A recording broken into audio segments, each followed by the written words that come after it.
Jamie Jones-Buchanan, Rugby AM, here at Stanley this morning with Darren Woods, aka Whippet, somebody I have known for a lot of years now when I coached at Stanley. Very good player, been involved with this club for a long time. Done a lot of women's coaching here at Stanley, the Stanley ladies. Puts a lot of time and effort into Rugby League, and here at Rugby AM, obviously, they're the sort of people we love, the people that are going above and beyond the college duty for the sake of Rugby League. So Darren, obviously you've been involved with ladies rugby for quite a while. You're here today at Stanley preparing for the Associations Cup. Do you just want to tell us a little bit about what that is and what your role is? Yeah, mate.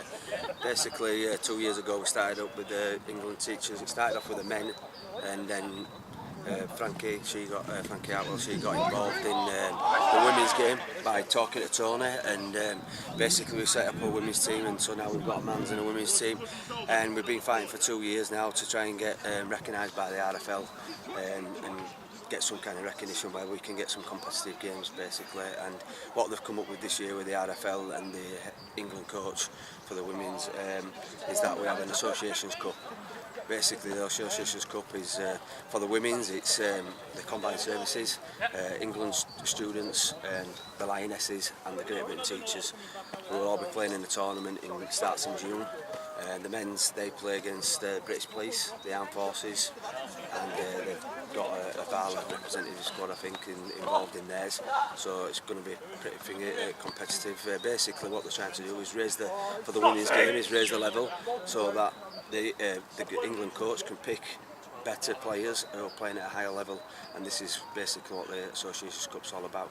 Plus, the girls get to play and get recognised as well. How important do you think it is for Rugby League in general to have these Association Cups and get people like teachers involved, forces involved, and just get all these different sectors involved in Rugby League for the purpose of spreading the game? I think for the game it's absolutely brilliant. I mean, one of the quotes that one of the teachers' men come out with is that on his speech when he presented it to the RFL was that teachers actually teach kids, and it's the kids that develop the game, if you like. So we want them getting into schools, so that they're actually teaching in schools, and then we want them branching out into the community game.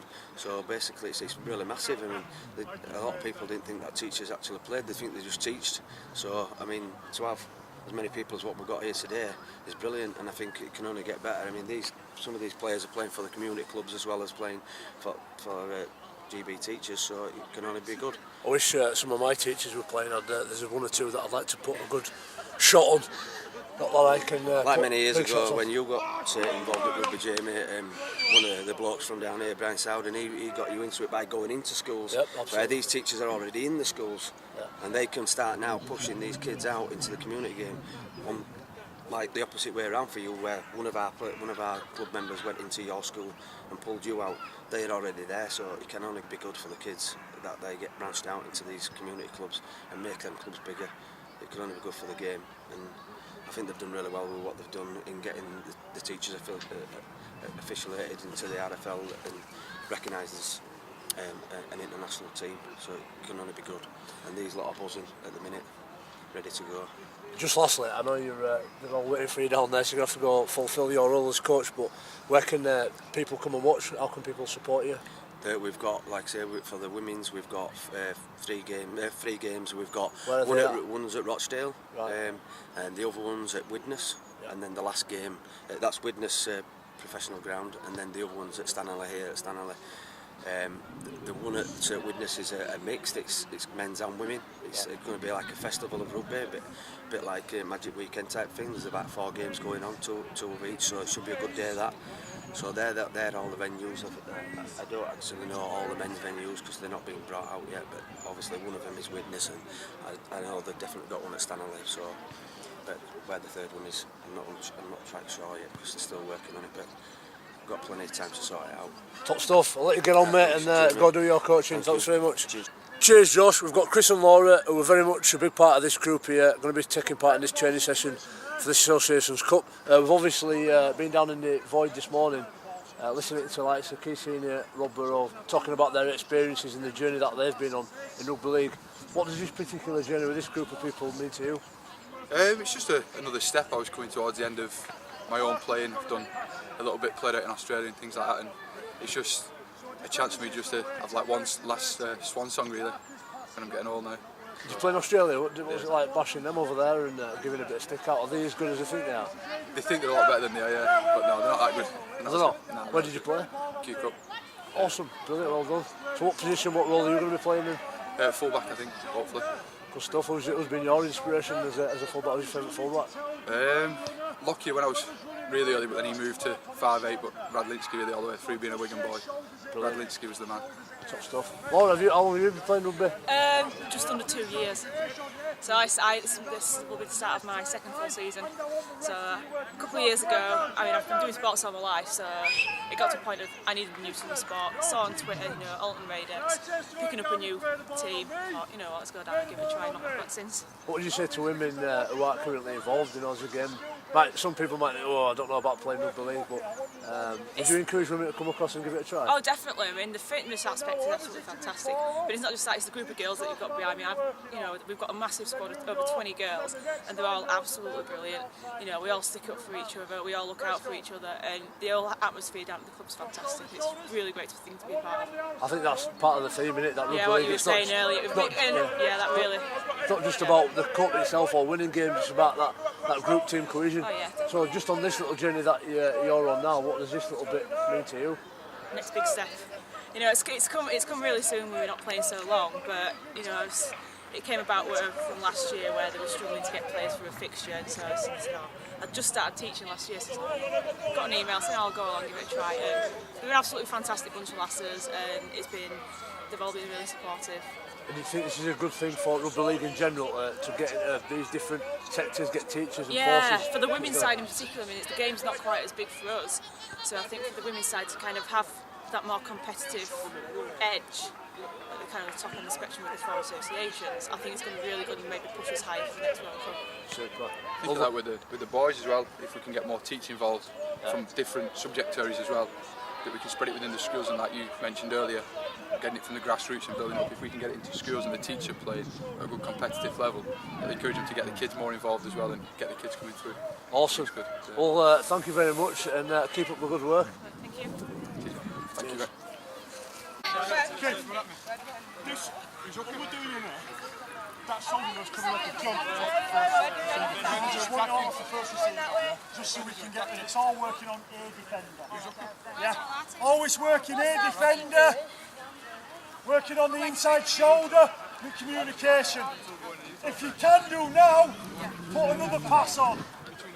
So if you can get an extra pass on, then do that. But that means that communication needs to be. You need to say who you're working on. So if you're working on this shoulder, you know that you're working on this shoulder. You know you're working on this shoulder. So we need to get the communication. Let's go. So there. That's the gap, waiting. Slow it down, slow it down. Let's go. Let's go. Run hard. See, you didn't run a shoulder, you just ran a hit up. Back to me. That's it, thank you. Good play. Slow it down, back to me. Let's go. So you're running here, running in. See, wrong shoulder. Slow it down, Let's go. So you're doubling up now, you're trying to be smart. I just want one man outside the shoulder. Let's go. So running here. There's the gap. You see, you're running. You weren't running onto it. Slow it down. Let's go. There's the gap. Oh, don't smash him. Slow it down. Let's go. There's the gap. So you didn't engage her, you slid on. Long shoulder. Flop it around. Bring it in, please.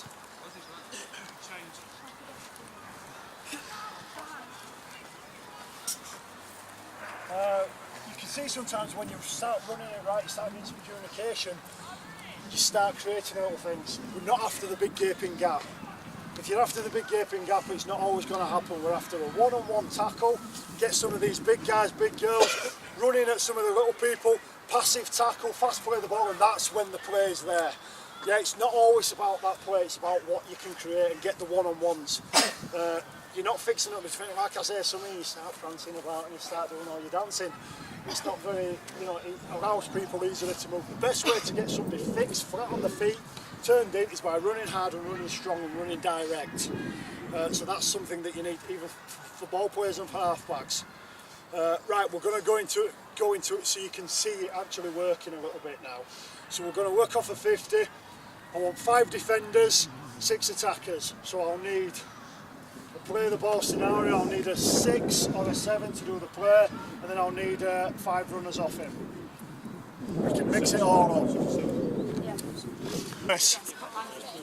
Hot man sinker, bloody hell, that's old Tony Smith. So far on the boot, so straight away you didn't engage the B defender.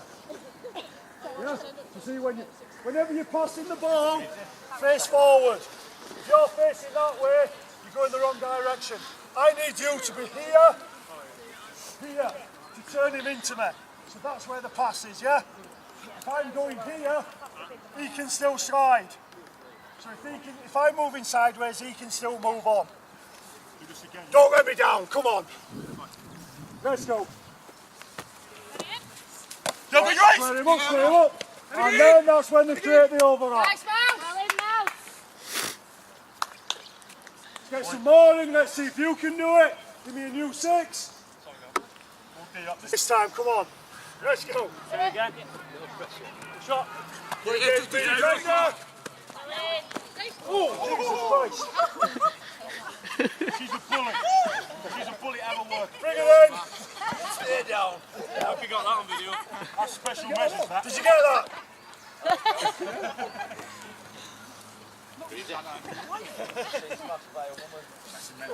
That's just a little bit of an insight into shoulders players and how important it is. Again, communication in anything, defence or attack, is massively important. If you don't know what you're doing, how the hell do you expect a line runner to know where they're running? You know, so it's all about communication. Like we say, you see when people you see skipping across the field, they're doing it for themselves. If you've got a structure and you can stick to it, it's not going to work every time. Don't get me wrong and think that you're going to put this player in every time and it's going to work. But if you've got an idea of where people are running and you're throwing options, that's the idea of the options, and then you're putting the pressure on the halfback to make the right decision. If they make the wrong decision, then you know, basically that's what I'm talking about. Communication is the key, but it's also about running the right lines and working on people's shoulders, fixing up defenders to stop them going to help the mates. As soon as you fix up a defender, boom, you've got it. That's what you're after. You're after just fixing up this one defender. All it takes is that. We're not talking about a big player. Then you get the one-on-ones. Then you get the fast play the balls, and that's when the hookers get out there and they start getting some fun, and everybody's already pushing forward. Yep, you understand? So when you start playing your touch and pass games, start adding on to stuff. You've got your plays, you've got your wedges, I don't know what you call them all, but then it starts getting a little bit more elaborate, doesn't it? You start adding on to things all the time. You start talking about whose shoulder you're running on, because then you know where you're running.